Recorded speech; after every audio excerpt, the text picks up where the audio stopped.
Welcome to the Diverse Minds podcast, where we give you the tips, tools, and techniques you need to be a mentally healthy and inclusive leader. Each week, you'll hear about a variety of topics linked to mental health, well-being, and diversity that will enhance both your professional practice and personal well-being.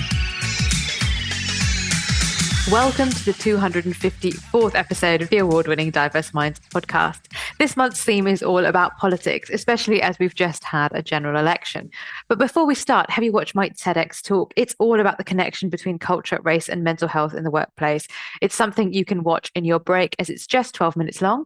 The link is in the show notes, but I'll also give it to you here. It is bit.ly/TEDx Wolves, WOLVESLO. I hope you enjoy it because it was a labor of love. And if you do, please leave me a positive comment on YouTube, share and like. Also, don't forget to connect with me on LinkedIn, Facebook and Twitter at Diverse Minds UK. Of course, we had a general election last week in the UK with some interesting and shifting results. Some good news, some not so good news.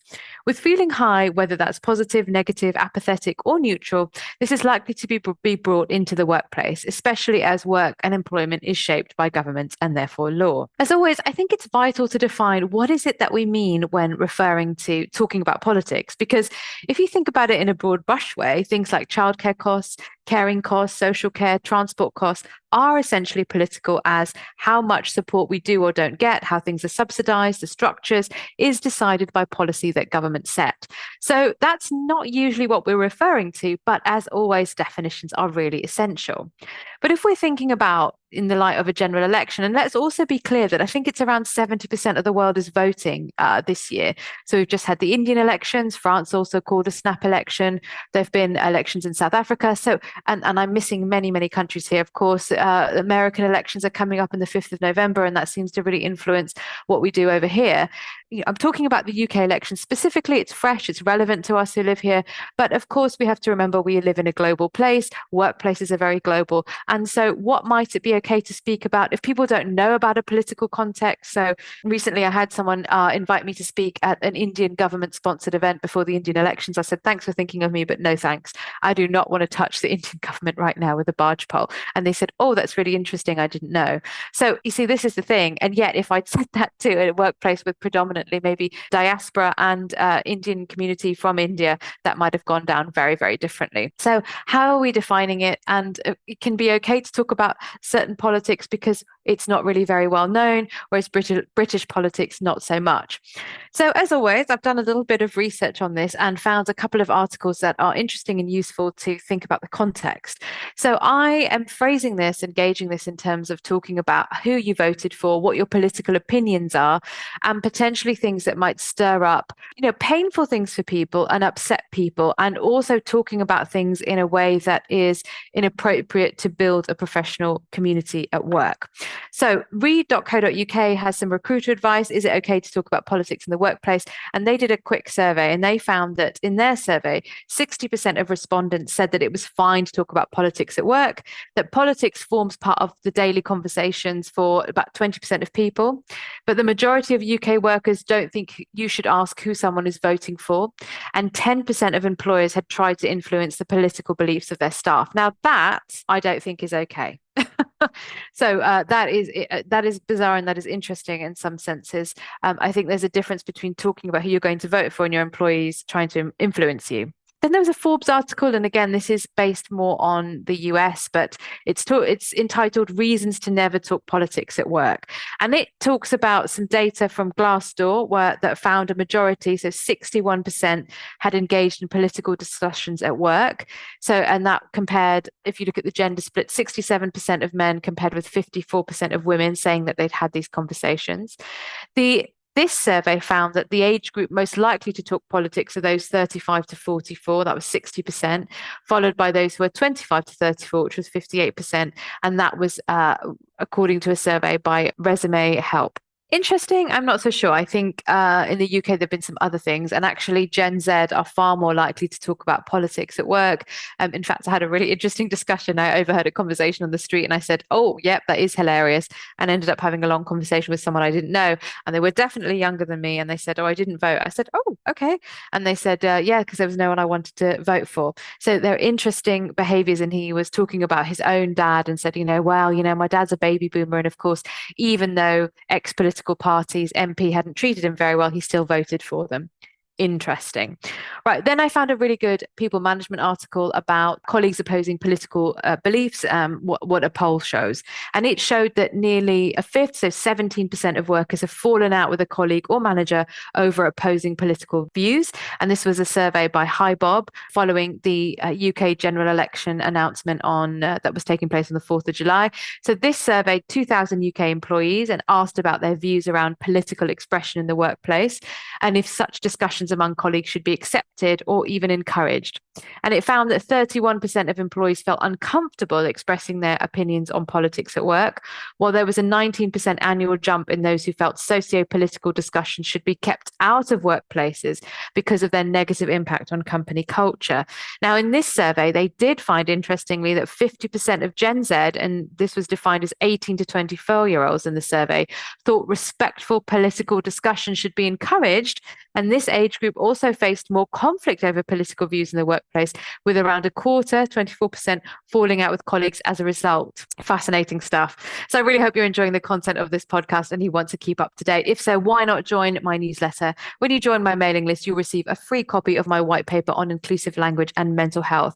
And that link is bit.ly/ILMHCK. So what can we do about all of this? And given that probably we're going to be having quite a few political discussions as things develop and change after 14 years of coalition and then a Tory-led government and a very particular type of Tory government, emotions are going to be high. And even people who don't want to talk about it, there may be emotion around, why do we always have to talk about this? And I just want to get on with my job. So I think firstly, it's really important to define what are we actually talking about, as I said at the beginning of the show.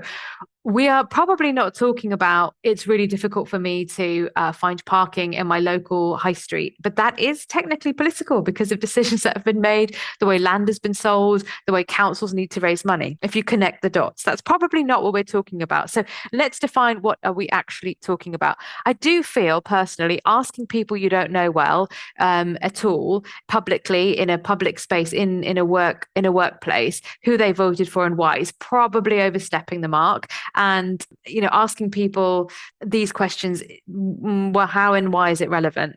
I mean, asking people how they feel about an election result as a manager, that might be quite different. So if you're in a team meeting and you say, right, just before we start, we've had a monumental week. How is everyone feeling? Where are you at? So that you don't need to ask someone how they voted, but you can say, how are you feeling? And someone might say, you could just go around the space with one word: optimistic, not bothered, loved the football, nervous about the next stage for England, whatever it is. So that could be a different way of doing it. And as a manager, if you know your team well, maybe this is okay. Maybe this is what you're going to do. The other thing I wanted to say, actually, which I forgot to mention earlier, is that in England, generally, we don't talk about politics that much. Now, if you go to Northern Ireland or you've been to Northern Ireland, very, very different scenario. I felt like I could engage with political discussions with anyone in the street and ask questions, and they were really open to that, whether they were Catholic or Protestant. And of course, you're going to get a different flavor. You're going to get a different sense depending on the age of someone. But I felt that it was okay. I also feel in Scotland, people are far more open to talking about politics. Also in Wales, with the discussions around Welsh language, with people who ally themselves more to being Welsh or Welsh, but English speaking first. Very interesting. So I think, again, context is key. And a lot of the things I'm reading are either from America or they're very England based. And that is not representative of the UK. I think especially as we've seen the changes in Scotland with the SNP, pretty much, going from having such a huge majority to not having a majority at all. And Labour in Scotland coming back into the fold.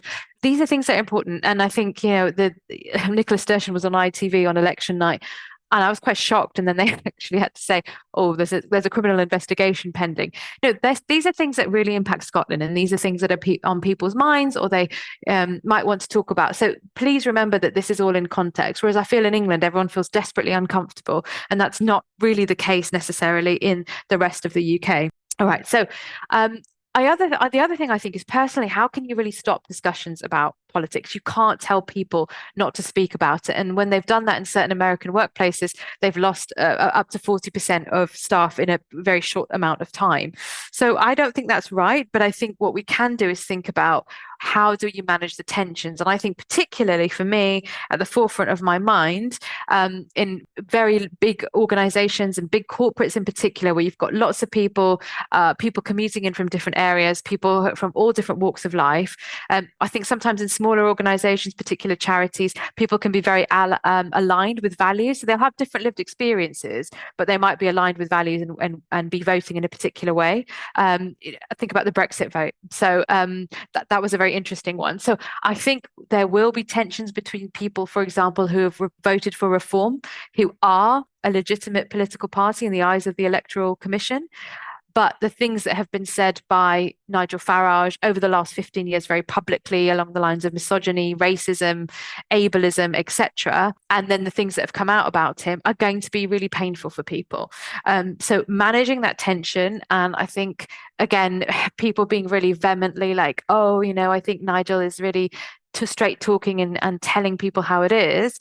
For others, and particularly the remarks that have come out when he was at Dulwich College around very anti-Semitic comments, this is deeply, deeply inappropriate. So how does that get managed? Because if someone says, I really love Keir Starmer, and other people could be offended by that, and that is understandable. The thing with Nigel Farage for me is that's a whole other level.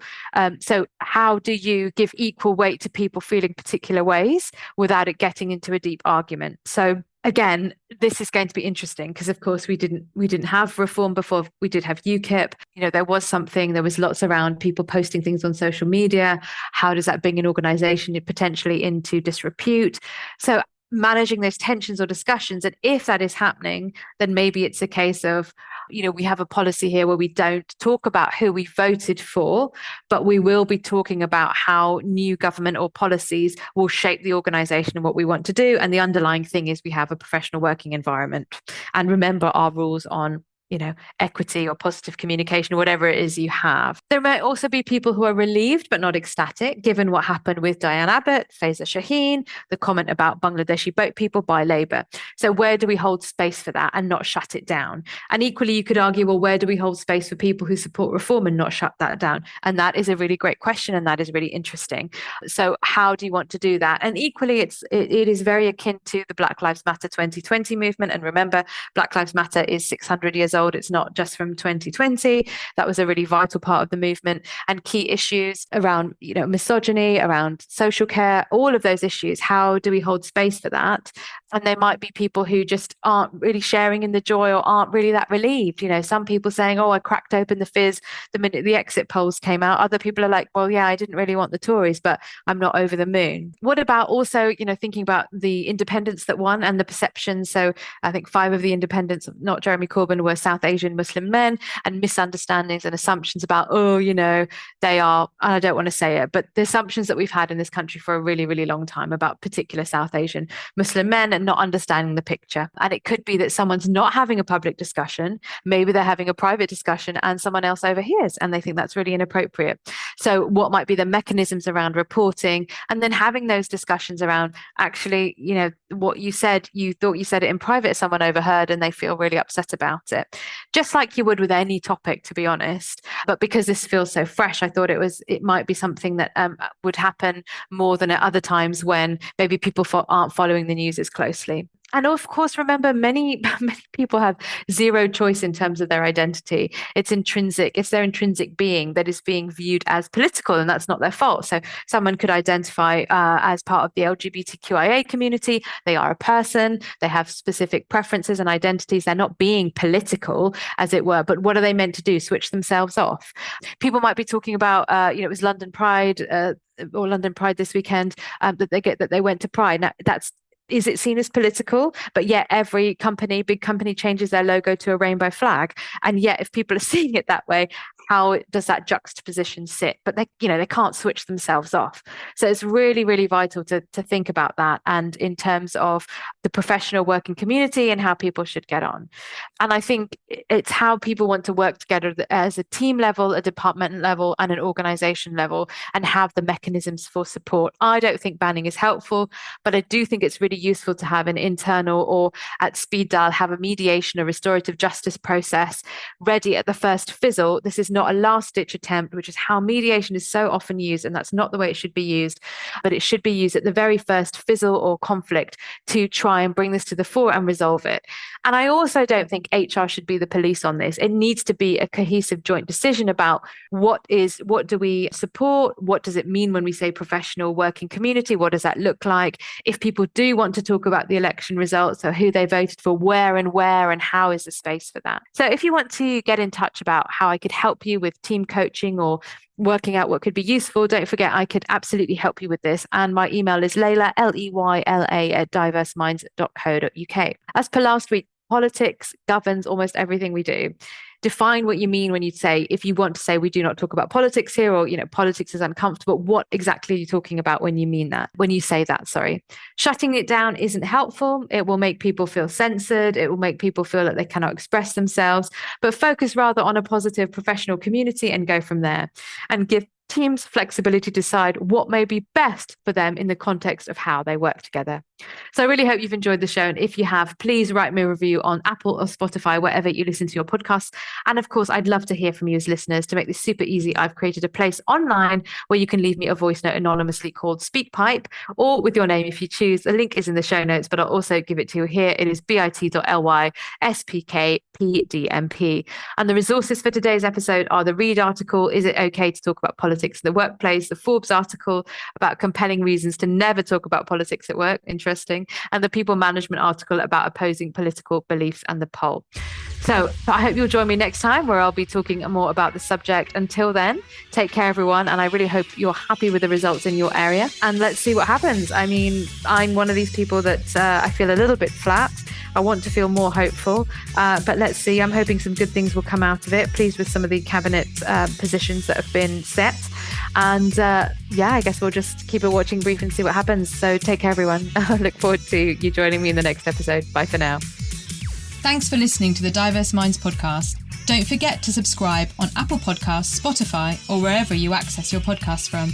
You can also connect with me on Facebook, Twitter, and LinkedIn. Tune into next week's episode of the podcast, where I'll bring you more insights on mental health and inclusion. Bye for now.